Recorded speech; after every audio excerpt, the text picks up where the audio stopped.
On va retourner à Londres, tiens, mais pas pour parler de rugby. On va retrouver notre correspondant sur place, Loïc Delamornay, qui va vous parler de la bataille d'Angleterre. C'était il y a 75 ans. Ils ont vu là-bas, cette fois-ci, redéfiler dans le ciel de Londres les fameux Spitfire et puis entendre aussi les témoignages des vétérans. Mais la bonne question, c'est que cette bataille d'Angleterre, a duré un an. Alors pourquoi les Britanniques ont décidé de choisir cette semaine pour commémorer ces événements-là? Question posée à Loïc. Bonjour Loïc.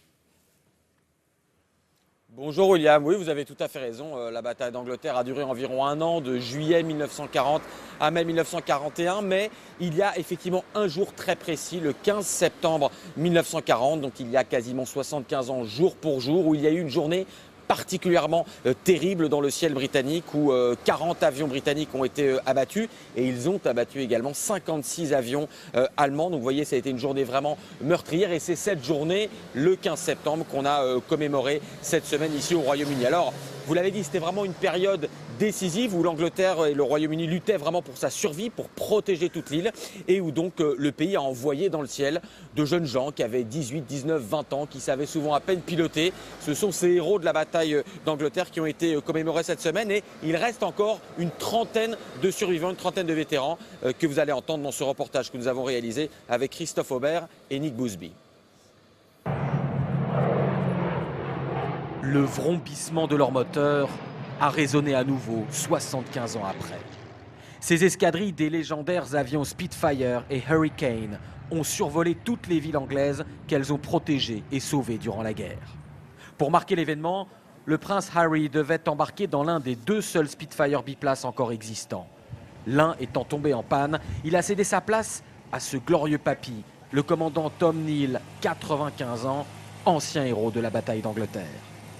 Des héros à peine sortis de l'école, sachant à peine piloter, à qui on confiait les commandes de ces engins surpuissants.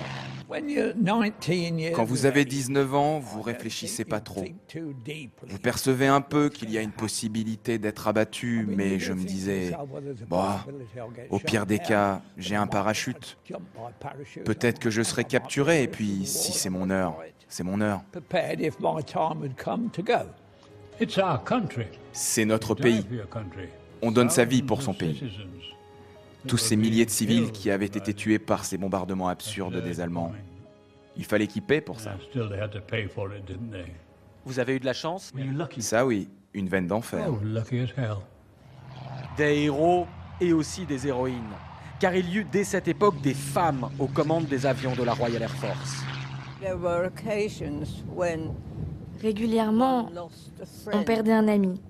On volait côte à côte, et puis le lendemain, il n'était plus là.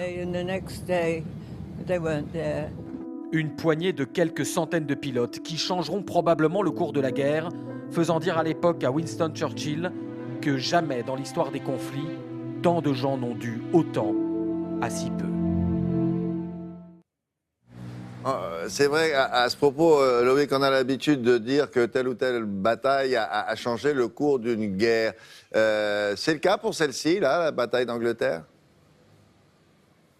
Oui, complètement, William, c'est vrai, vous avez raison, parfois un peu galvaudé, on dit telle bataille, il y en a beaucoup finalement, peut-être des batailles qui auraient changé le cours de l'histoire par définition, mais celle-ci, vraiment, la bataille d'Angleterre, ça a été un pivot de tout le conflit, de toute la Seconde Guerre mondiale. Pourquoi? Parce qu'encore une fois, toute l'Europe avait été occupée par les nazis, il ne restait plus que le Royaume-Uni, qu'une île qui se battait, et quelque part qui se battait pour toute l'Europe. Il faut rappeler qu'il y a eu des pilotes français dans la bataille d'Angleterre qui ont volé sous les ailes de la Royal Air Force, et donc voilà, tous ces pilotes, des pilotes polonais également, luttaient pour la survie du Royaume-Uni. Si le Royaume-Uni était tombé, et c'était bien l'objectif de l'Allemagne nazie, elle voulait conquérir, envahir le Royaume-Uni, eh bien le cours de la guerre aurait été changé car toute l'Europe aurait été nazie et que par exemple les États-Unis qui n'étaient pas encore entrés en guerre à cette époque-là, ils entreront en guerre en décembre 1941, eh bien ils n'auraient pas eu leur allié britannique, ils n'auraient pas pu avoir leur tête de pont qui aboutira par exemple évidemment plus tard au débarquement et à la libération.